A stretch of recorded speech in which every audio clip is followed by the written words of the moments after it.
Welcome to Tamilmathi TNPSC. இந்த வீடியோவில் நம்ம தமிழ் சிலபஸ் பற்றி பார்க்க போகிறோம். நான் மட்டும் பார்க்கல, நீங்களும் சேர்ந்து தான் பார்க்க போகிறீங்க.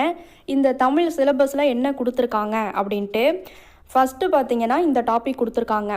ஒரு 15 கொஷினுக்கு நீங்கள் வந்து 6th to 10th வரைக்கும் படித்தா போதும். எந்த யூனிட்னா இந்த 7th யூனிட்டு. இதுக்கு மட்டும் பார்த்தீங்கன்னா நீங்கள் 6th to 10th வரைக்கும் படித்தா போதும் அப்படின்னாங்க. ஓகேன்னுட்டு 11th 12th புக்கில் போய் பார்த்தா இந்த திருக்குறள் அதிகாரங்கள்லாம் இல்லை. அப்போது வந்து திருக்குறளுக்கு நம்ம 6th to 10th வரைக்கும் உள்ள இந்த அதிகாரங்களை படித்தா போதும். ஓகேவா? நெக்ஸ்ட்டு பாருங்கள், அறநூல்கள் அப்படின்னு கொடுத்து இந்த டாபிக் கொடுத்துருக்காங்க. நாலடியார், நான்மணிக்கடிகை, பழமொழி 400, முதுமொழி காஞ்சி, திருக்கடுகம், இன்னா 40, சிறுபஞ்சமூலம், ஏலாதி. இதெல்லாம் வந்து இப்போ உள்ள நியூ புக்கில் 6th to 10th இருக்கா அப்படின்னா கிடையாது. இது ஃபுல்லாக பார்த்தீங்கன்னா ஓல்டு புக்கில் தான் இருக்கும். இந்த பழமொழி 400, முதுமொழி காஞ்சி, திருக்கடுகம், இந்த டாப்பிக்லாம் 6th to 10th வரைக்கும் உள்ள ஓல்டு புக்கில் இந்த டாபிக் இருக்குது. அப்போ நம்ம வந்து ஓல்டு புக்கு தான் இது படித்தாகணும். அதையும் சொல்லிக்கிறேன். நெக்ஸ்ட்டு பார்த்தீங்கன்னா இந்த டாப்பிக்லாம் கொடுத்துருக்காங்க. இந்த ஆசிரியர்கள் பேர்லாம் கொடுத்து இவங்களையும் வந்து நம்ம 6th to 10th வரைக்கும் உள்ள தமிழ் புக்ஸில் படித்தா போதும் அப்படின்ட்டு. உவேசாவை பற்றி 6th to 10th வரைக்கும் உள்ள தமிழ் புக்கில் இருக்கா அப்படின்னா கிடையாது. உவேசாவை பற்றி நம்ம படிக்கணும்னா 12th தமிழ் புக்கில் தான் இருக்குது. ஆனால் அவங்க வந்து என்ன சொல்லிட்டாங்கன்னா நீங்கள் 10th வரைக்கும் படித்தா போதுன்ட்டாங்க. இப்போ ஓகே, இதெல்லாம் விட்டுருங்க, 11th 12th பக்கமே இதுக்காக நம்ம போவேணாம். இதே ஜியு போப்பை பற்றி பார்த்திங்கன்னா ஓல்டு தமிழ் புக்கில் தான் இருக்கும். இதில் பேசிக்காக என்ன சொல்லிட்டாங்கன்னா தமிழ் சான்றோர் பற்றிய செய்திகள். இல்லை தமிழ் சான்றோர்கள் அப்படின்னா அது யாருன்னு எனக்கும் தெரியல. தமிழ் சான்றோர்கள்னால் பொதுவாக சொல்கிறாங்க, தமிழ் சான்றோர்கள் எல்லாரை பற்றியும் படிங்க அப்படின்ட்டு. ஓகே, விடுங்க. இதில் ஜிகே டாப்பிக்கில் போயிட்டு நீங்கள் யூனிட் 6ல் பார்த்தீங்கன்னா ஒரு வேர்டு சொல்லியிருப்பாங்க.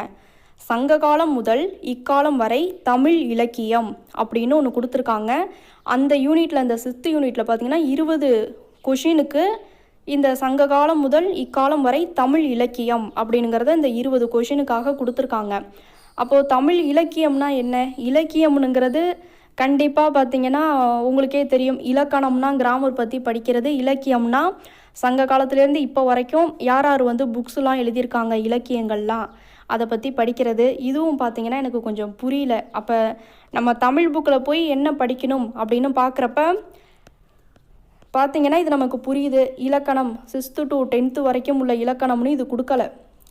அந்த ஒரே ஒரு யூனிட்டு, அந்த அழகு 7 மட்டும்தான் பார்த்திங்கன்னா 6th to 10th வரைக்கும் உள்ளது போதும்னு சொல்லியிருக்காங்க. இது மட்டும்தான் போதும்னு சொன்னாங்களே தவிர சேர்த்து எழுதுக, பிரித்து எழுதுகலாம் நீங்கள் 6th to 10th வரைக்கும் தான் படிக்கணும் அப்படின்னு அவங்க சொல்லவே இல்லை. புரியுதுங்களா? அதே மாதிரி ஜிகே டாப்பிக்கில் கொண்டு போய் சங்க காலம் முதல் இக்காலம் வரை தமிழ் இலக்கியம்னு அங்கே கொடுத்துட்டாங்க. ஆனால் இங்கே பார்த்தீங்கன்னா அதை கொடுக்கல. அப்போது இது வந்து சேர்த்து எழுதுக, பிரித்து எழுதுக, இந்த டாப்பிக்லாம் நம்ம 6th to 12th வரைக்கும் தான் வரும். ஏன்னா அவங்க யூனிட் 7 மட்டும்தான் 6th to 10th அப்படின்னு சொல்லியிருக்காங்க. அப்போ இந்த இலக்கணம் டாபிக் பார்த்துக்கோங்க. அப்போ நம்ம தமிழில் ஃபுல்லாக என்னென்ன படிக்கணும்னா இந்த இலக்கணம் கிட்டத்தட்ட பார்த்திங்கன்னா ஒரு 50-55 கொஷின் வரைக்கும் நம்ம இலக்கணம் மட்டும் தமிழில் படித்தாலே தமிழில் வந்து அடிச்சிடலாம். தமிழில் உள்ள ஒரு 100 கொஷின்ஸில் 50 கொஷின்ஸ் வந்து இலக்கணம் டாபிக் படித்தாலே நம்ம அடிச்சிடலாம். மற்றபடி திருக்குறள் இப்போ நான் சொன்னேன் பார்த்தீங்களா, அதெல்லாம் 10th ஓல்டு புக்கில் தான் வருது. அப்போ வந்து இது நம்ம தேடி கொஞ்சம் படிக்கிற மாதிரியான டாப்பிக்காக தான் இருக்குது. நெக்ஸ்ட்டு பாருங்கள், இப்போ இந்த இலக்கணம்லாம் நீங்கள் ஆல்ரெடி பார்த்துருப்பீங்க. இருங்க, இதெல்லாம் நம்ம பார்க்காமலே நம்ம படிக்காமலே போய் போடுற கொஷின்ஸ் தான் இந்த கொஷின்ஸு.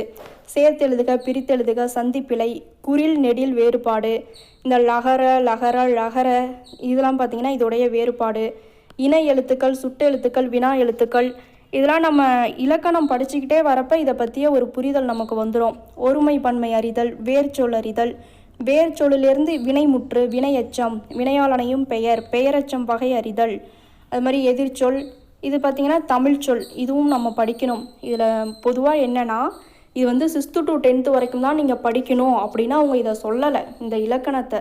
அதை வந்து நம்ம கொஞ்சம் மைண்டில் வச்சுக்கணும். இதை பற்றிய உங்களோட கருத்து ஏதாவது இருந்தாலும் சொல்லுங்கள். இப்போ தமிழ் புக்கை நம்ம எடுக்கிறோம் அப்படின்னா கண்டிப்பாக இலக்கணமே பார்த்திங்கன்னா ஒரு 50 கொஷின்ஸ்க்கு வந்துடுது. அப்போ நம்ம வந்து இலக்கணம் பார்ட்டு ஃபுல்லாக படிச்சிடணும். மற்றபடி இங்கே உள்ள ஆத்தர்ஸும் பார்த்திங்கன்னா அந்தளவுக்கு ஒன்றுமே கொடுக்கல. சும்மா இவங்கள பற்றிலாம் படிச்சுக்கோங்க அப்படின்னு சொல்லியிருக்காங்க. ஒரே ஒரு வார்த்தை, தமிழ் சான்றோர் பற்றிய செய்திகள்னு கொடுத்துருக்காங்க. இது கொஞ்சம் கவனிக்கிற மாதிரி இருக்குது. நெக்ஸ்ட்டு பார்த்திங்கன்னா இந்த புக்ஸ்லாம் வந்து மற்ற இலக்கியங்கள் கம்பராமாயணம், பெரிய புராணம், ரட்சண்ய யாத்திரிகம் இந்த மாதிரிலாம் சிலப்பதிகாரத்தை பற்றி படிங்க. புறநானூறு, அகநானூறு இதை பற்றிலாம் அவங்க வந்து ஒன்றுமே சொல்லலை. இந்த டாபிக்ஸ் வந்து கொடுத்துருக்காங்க, இதை மட்டும் படிச்சுக்கோங்கன்னு. இது ஆனால் ஓல்டு புக்கில் தான் போகுது. அந்த ஜிகேல சொன்னோம் பார்த்தீங்களா, அந்த ஒரு 6th யூனிட்டு சங்க காலம் முதல் இக்காலம் வரை தமிழ் இலக்கியம்னு கொடுத்துருக்காங்க. அப்போது அதுக்கு போய் நம்ம எங்கே படிக்கிறது? கண்டிப்பாக தமிழ் புக்கில் தானே படித்தாகணும். அது வந்து வந்தாலுமே கூட இலக்கியம்னு அங்கே வந்துருச்சு பார்த்தீங்களா ஜிகேல 6th யூனிட்டில். அது கொஞ்சம் கவனிக்கத்தக்கதாக இருக்குது. நெக்ஸ்ட்டு பார்த்தீங்கன்னா இதுதான் ஃப்ரெண்ட்ஸ், நான் இப்போது எடுத்து பார்த்தப்போ தமிழ் புக்கில் என்ன படிக்கணும் அப்படிங்கிறப்ப எதுவுமே படிக்க வேணானுங்கிற மாதிரி தான் வந்தது 6th to 10th வரைக்கும் அப்படின்ட்டு. இலக்கணம் பார்த்திங்கன்னா 50 கொஷின்ஸ் வந்து நம்ம அடிச்சிடலாம் கண்டிப்பாக. மற்றபடி இதுவும் பார்த்திங்கன்னா ஒரு 15 கொஷினுக்கு கொடுத்துருக்காங்க. நமக்கு அதிகமாக நம்ம படிக்க வேண்டிய டாப்பிக்காக இருக்க போகிறது ஜிகே தான். கண்டிப்பாக தமிழில் 100க்கு 100 கூட நிறைய பேர் கொஷின்ஸ் வந்து போட சான்ஸ் இருக்குது. ஏன்னா எல்லாம் சேர்த்து எழுதுக பிரித்து எழுதுக அப்படிங்கிறத அடிச்சுட்டு வந்துடலாம். அந்த மாதிரி ஜிகே பார்ட்டு பார்த்திங்கன்னா நமக்கு நிறைய இருக்கா மாதிரி இருக்குது. அதுவும் எக்கனாமிக்ஸு, பாலிட்டி சைடெலாம் போனீங்கன்னா பாலிட்டிலாம் நிறைய நீங்கள் வந்து ஆர்டிகிள்ஸ்லாம் படிக்கிற மாதிரி இருக்கும். இதில் வந்து ஹிஸ்ட்ரி டாபிக் நமக்கு பெஸ்ட்டு. இதில் குட்டாக என்ன சொல்லலான்னா ஜாகிரஃபி டாப்பிக்கு சயின்ஸ் பார்த்திங்கன்னா நமக்கு கம்மியாயிடுச்சு.